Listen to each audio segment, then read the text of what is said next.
राम राम दोस्तों, ज्योतिष के इस विशेष कार्यक्रम में आपका फिर से स्वागत है। ये वीडियो सिंह वालों के लिए, लियो पीपल के लिए विशेष है। सिंह वालों के लिए मार्च 2024 के मासिक राशिफल की बात इस वीडियो में करेंगे।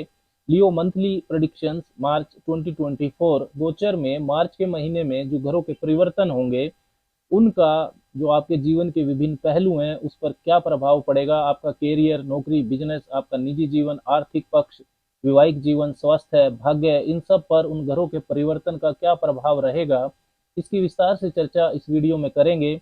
जन्म की राशि चंद्र राशि पर यह वीडियो आधारित है। आप इसको लगन की राशि से भी देख सकते हैं।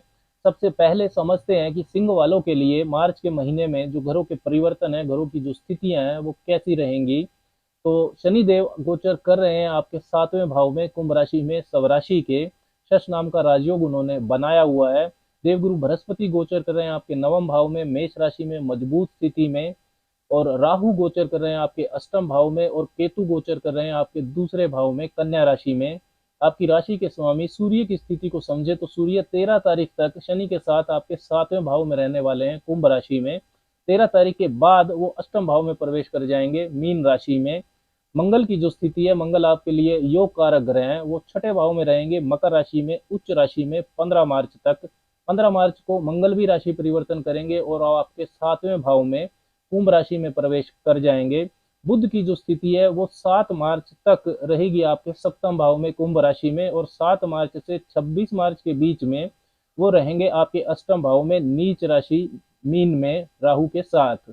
और 26 मार्च के बाद फिर वो मेष राशि में प्रवेश कर जाएंगे बृहस्पति के साथ आपके 9वें भाव में। शुक्र की जो स्थिति है वो 7 मार्च तक रहेगी आपके छठे भाव में, मंगल के साथ। और 7 मार्च को शुक्र भी राशि परिवर्तन करेंगे और आपके 7वें भाव में, कुंभ राशि में आ जाएंगे। तो अब बात करते हैं परिणाम की कि इन ग्रहों की स्थितियों से क्या संकेत मिलते हैं। सबसे पहले बात करते हैं आपकी हेल्थ की, स्वास्थ्य की। तो उसकी जानकारी देगा पहला भाव और पहले भाव का स्वामी। तो आपकी राशि के पहले भाव के जो स्वामी बनते हैं सूर्य, वो 7वें भाव में रहने वाले हैं, कुंभ राशि में 13 तारीख तक, जहां से सूर्य की जो 7वीं स्वग्रही दृष्टि है वो आपके पहले भाव पर रहेगी। तो अगर भाव का स्वामी भाव को देखता है तो उसकी वृद्धि होती है, तो स्वास्थ्य बेहतर रहेगा आपका 13 मार्च तक। पहले से यदि कोई स्वास्थ्य समस्या है तो उसमें राहत भी आपको मिल सकती है। सावधानी इतनी रखनी है कि सूर्य शनि की युति भी रहेगी, तो ईगो से बचना है, क्रोध पर नियंत्रण रखना है, क्योंकि मंगल जो कि छठे भाव में गोचर कर रहे हैं उनकी भी 8वीं दृष्टि आपके पहले भाव पर रहेगी। ब्लड प्रेशर, माइग्रेन जैसी यदि पहले से समस्या है तो उसमें आपको सावधानी रखनी है। 13 मार्च के बाद सूर्य आ जाएंगे अष्टम भाव में, मीन राशि में, राहु के साथ, ग्रहण रहेगा उनका राहु के साथ। तब आपको स्वास्थ्य का विशेष तौर पर ख्याल रखना है। पहले से यदि त्वचा की, हड्डियों की, हृदय की, आंखों की समस्या है तो उसमें परेशानी बढ़ सकती है। भाग्य पक्ष की बात करें तो भाग्य को 9वें भाव से देखा जाता है। 9वें भाव में आपके जो पंचम भाव के स्वामी हैं देवगुरु बृहस्पति, भाग्य के कारक, वो गोचर कर रहे हैं। तो एजुकेशन के मामले में, रिसर्च के मामले में, यात्राओं के मामले में भाग्य पक्ष आपका मजबूत चल रहा है। 9वें भाव के जो स्वामी है मंगल, वो 15 मार्च तक छठे भाव में रहने वाले हैं। हालांकि वो अपनी उच्च राशि में है, तो यदि कोई कोर्ट केस का मामला है या किसी रोग से आप परेशान हैं तो उसमें आपका भाग्य साथ दे सकता है, आपको लाभ मिल सकता है। यदि आपका काम स्पोर्ट्स, डिफेंस या किसी तरह के कंपटीशन से जुड़ा हुआ है तो उसमें भी आपके लिए लाभ की परिस्थितियां रहेंगी। 15 मार्च के बाद भाग्य के स्वामी मंगल आ जाएंगे 7वें भाव में। तो मंगल का 7वें भाव में होना, ये 9वें भाव से 11वीं स्थिति बनती है। 7th house is 11th from 9th house. हालांकि कुंभ उनके लिए मित्र स्थान नहीं है, शत्रु राशि है, फिर भी थोड़ी अड़चनों के बाद 15 तारीख के बाद भी भाग्य आपका साथ देगा। कैरियर, नौकरी, बिजनेस की बात करें तो कैरियर और नौकरी को 10वें भाव से देखा जाता है। 10वें भाव के स्वामी बनते हैं शुक्र, जो कि 7 तारीख तक रहेंगे आपके छठे भाव में। और 7 तारीख के बाद फिर उनकी स्थिति मजबूत है, वो केंद्र में आ जाएंगे 7वें भाव में, मित्र राशि कुंभ में। और वहां से उनकी जो 7वीं दृष्टि है वो आपके पहले भाव पर भी रहेगी। तो 7 तारीख से पहले नौकरी में कुछ उतार चढ़ाव रह सकता है, कुछ वाद विवाद हो सकते हैं, लेकिन 7 तारीख के बाद कैरियर में आपके बढ़ोतरी होगी। कार्य से आपकी जो इमेज है उसमें सुधार होगा, काम में अनुशासन रहेगा, क्योंकि शुक्र शनि की युति भी बन रही है। शुक्र आपके लिए तीसरे भाव के स्वामी भी है। तीसरा भाव आपकी मेहनत करने का होता है, कम्युनिकेशन का होता है। तो शुक्र का 7वें भाव में होना ये बताता है कि आप अपने कैरियर के लिए प्रॉपर कम्युनिकेट कर पाएंगे मार्च के महीने में। आने वाले समय की सही योजना बना सकते हैं, टारगेट आप पूरे कर पाएंगे। और अच्छी बात यह भी है कि जिन सिंह वालों के पास नौकरी नहीं है, जो नौकरी पाने का प्रयास कर रहे हैं, उनका प्रयास भी मार्च के महीने में नौकरी पाने का सफल हो सकता है। 15 तारीख के बाद मंगल, शुक्र और शनि की युति बनेगी आपके 7वें भाव में। 15 मार्च के बाद मंगल भी वहीं पर आ जाएंगे 7वें भाव में। तो मंगल आपके लिए हालांकि योग कारक है, सुख भाव और भाग्य भाव के स्वामी है, केंद्र भाव और एक त्रिकोण भाव के स्वामी। मंगल की चौथी दृष्टि भी आपके 10वें भाव, कैरियर भाव पर रहने वाली है। तो पद प्रतिष्ठा में आपको फायदा हो सकता है, रुकी हुई प्रमोशन आपकी मिल सकती है। लेकिन ये जो 3 घरों की युति है, त्रिग्रही युति, ये बदनामी योग की तरह भी फल देती है। अपोजिट सेक्स के व्यक्ति से जब आप व्यवहार करें तो उसको ठीक रखें, अपनी मर्यादा में रहें। सीनियर्स और कोवर्कर से आपके मतभेद हो सकते हैं, क्योंकि मंगल का जो प्रभाव है पूरा महीना आपके पहले भाव पर रहने वाला है। 15 तारीख से पहले जब मंगल छठे भाव में होंगे तो उनकी 8वीं दृष्टि पहले भाव पर रहेगी। 15 तारीख के बाद जब मंगल 7वें भाव में होंगे तो उनकी 7वीं दृष्टि आपके पहले भाव पर रहेगी। तो आक्रामकता पर आपको नियंत्रण रखना है।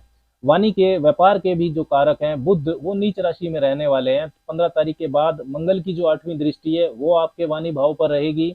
और 13 तारीख के बाद सूर्य जब अष्टम भाव में होंगे तो उनकी भी 7वीं दृष्टि आपके दूसरे भाव पर होगी। दूसरा भाव वाणी का होता है, वहां पर केतु पहले से ही गोचर कर रहे हैं। तो वाणी का शब्दों के चयन पर मतलब आपको फोकस करना है, उनको आपको ध्यान रखना है, नहीं तो परिवार से संबंधित या वर्क प्लेस पर वाद विवाद में ही आप उलझे रहेंगे। व्यापार बिजनेस की बात करें तो उसे 7वें भाव से देखा जाता है। 7वें भाव के स्वामी बनते हैं शनिदेव, जो कि 7वें भाव में ही है। अपनी मूल त्रिकोण राशि कुंभ में शश नाम का राजयोग उन्होंने बनाया हुआ है। शुक्र शनि का योग भी रहेगा मार्च के महीने में। और 15 तारीख के बाद आपके लिए जो योग कारक ग्रह हैं मंगल भी आ जाएंगे 7वें भाव में। तो व्यापार के लिए इन जनरल महीना अच्छा है। अगर आपका व्यापार रियल एस्टेट, कंस्ट्रक्शन, लोहा, मशीनरी, इंस्ट्रूमेंट्स, मेटल्स, हॉस्पिटैलिटी का सेक्टर, इनसे जुड़ा हुआ है तो आपको विशेष लाभ हो सकता है। लेकिन पार्टनरशिप्स में, नई बिजनेस डील्स में ईगो और अहंकार को आपको कम रखना है। वाणी पर जैसे मैंने पहले बताया बुध भी नीच के हैं, व्यापार के कारक भी हैं वो, तो वाणी का पर आपको ध्यान देना है। और साथ ही में डॉक्यूमेंटेशन की गलतियों से भी बचना है। मार्च के महीने में टैक्स कॉम्प्लिकेशंस भी आपको परेशान कर सकती हैं। बुध और राहु की जो युति है जिसमें बुध नीच के हैं, ये अष्टम भाव में हो रही है और अष्टम भाव टैक्स कॉम्प्लिकेशंस को दिखाता है। मैरिड लाइफ की बात करें तो उसे 7वें भाव से ही देखा जाता है। शुक्र रहेंगे आपके 7वें भाव में, तो जो अविवाहित सिंह वाले हैं उनके लिए विवाह होने का योग रहेगा, विवाह होने की संभावना रहेगी, क्योंकि 7वें भाव के स्वामी शनि तो 7वें भाव में है ही। पहले से जो विवाहित लोग हैं सिंह वाले, उनके जीवन में कुछ डिफरेंस ऑफ ओपिनियन रह सकता है, ईगो इश्यूज हो सकते हैं। 7वें भाव में पहले सूर्य शनि की युति रहेगी, 15 मार्च के बाद मंगल और शनि की युति रहेगी। तो म्यूचुअल अंडरस्टैंडिंग के लिए इन घरों का होना ठीक नहीं है। व्यवहार में जिद रहेगी। जीवन साथी के कैरियर में हालांकि कुछ अच्छा हो सकता है। आर्थिक स्थिति की बात करें तो दूसरे भाव में, धन भाव में आपके केतु गोचर कर रहे हैं। साथ ही धन भाव के और लाभ भाव के जो स्वामी हैं बुध, वो नीच राशि में रहेंगे अष्टम भाव में, वो भी राहु के साथ। तो जो धन का बड़ा लेन देन है वो आपको काफी सावधानी से करना चाहिए। अष्टम भाव की जो ऊर्जा होती है वो उतार चढ़ाव वाली होती है। धन को लेकर बड़ा रिस्क नहीं लेंगे तो अच्छा रहेगा। आर्थिक मामलों को लेकर पारिवारिक मतभेद भी हो सकते हैं। अपनी सेविंग्स को संभाल कर रखने का समय है। शिक्षा पक्ष की बात करें तो उसे पंचम भाव से देखा जाता है। पंचम भाव के स्वामी है बृहस्पति, जो कि भाग्य भाव में है, 9वें भाव में मजबूत राशि मेष में। और बृहस्पति की जो 9वीं सवग्रही दृष्टि है वो वापिस पंचम भाव पर भी आ रही है। तो शिक्षा प्राप्ति के लिए, उच्च शिक्षा प्राप्ति के लिए महीना काफी अच्छा है। हालांकि बुध नीच राशि के जरूर हैं अष्टम भाव में राहु के साथ, लेकिन अष्टम भाव रिसर्च के स्टफ को भी दिखाता है। तो यदि आपका जो एजुकेशन है वो रिसर्च स्टफ से जुड़ी हुई है, टेक्नोलॉजी से जुड़ी हुई है, या कल्ट, तंत्र मंत्र, मिस्टिसिज्म से जुड़ी हुई है, तो आपको लाभ हो सकता है। पंचम भाव से लव रिलेशंस को भी देखा जाता है। तो बृहस्पति हालांकि जो पंचम भाव के स्वामी हैं वो अच्छे हैं, लेकिन जो कारक शुक्र हैं उनकी स्थिति मंगल शनि से प्रभावित है मार्च के महीने में। तो कंफ्यूजन हो सकते हैं, मिसअंडरस्टैंडिंग हो सकती है। अब बात करते हैं विशेष उपायों की कि सिंह वालों को क्या विशेष उपाय मार्च के महीने में करने चाहिए। हर रोज 10-15 मिनट गायत्री मंत्र जपना आपके लिए बहुत शुभ है। हर रोज 3 बार हनुमान चालीसा का पाठ भी आपको करना चाहिए। पक्षियों को दाना पानी डालना चाहिए और शुक्रवार को सफेद चीज का दान भी आपको करना चाहिए। राम राम।